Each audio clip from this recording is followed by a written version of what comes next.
จากเทียงหน้าที่ฟ้าใบตองเหี่ยวเฉา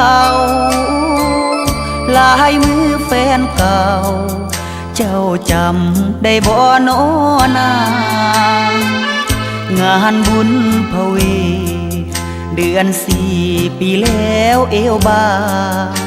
เคยนั่งจีบกันจนสร้างที่กองฟางข้างต้น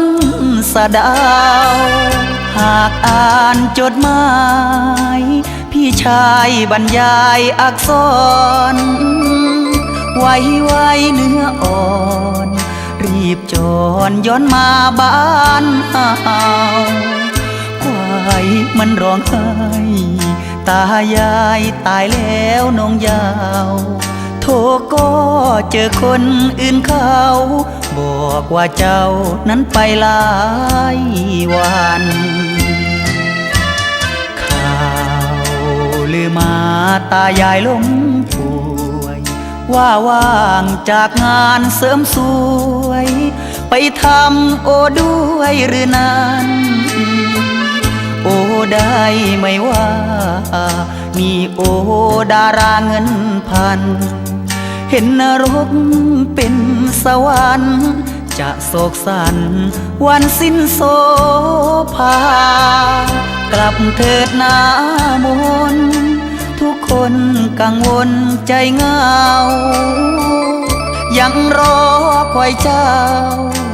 มาเผาศพยายและตาจะลืมรักที่มีเยื่อใยก่อนมาก็ไม่เสียใจน้องจ๋าอย่าลืมตา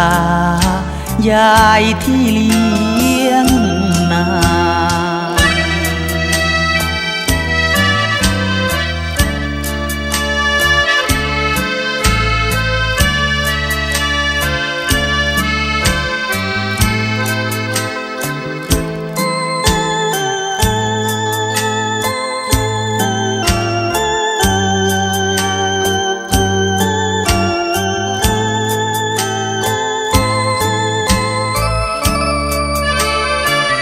กลับเถิดหน้ามนทุกคนกังวลใจเหงายังรอคอยเจ้ามาเผาศพยายและตา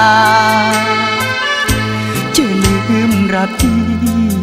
ที่มีเยื่อใยก่อนมาก็ไม่เสียใจน้องจ๋าอย่าลืมตายายที่เลี้ยงนา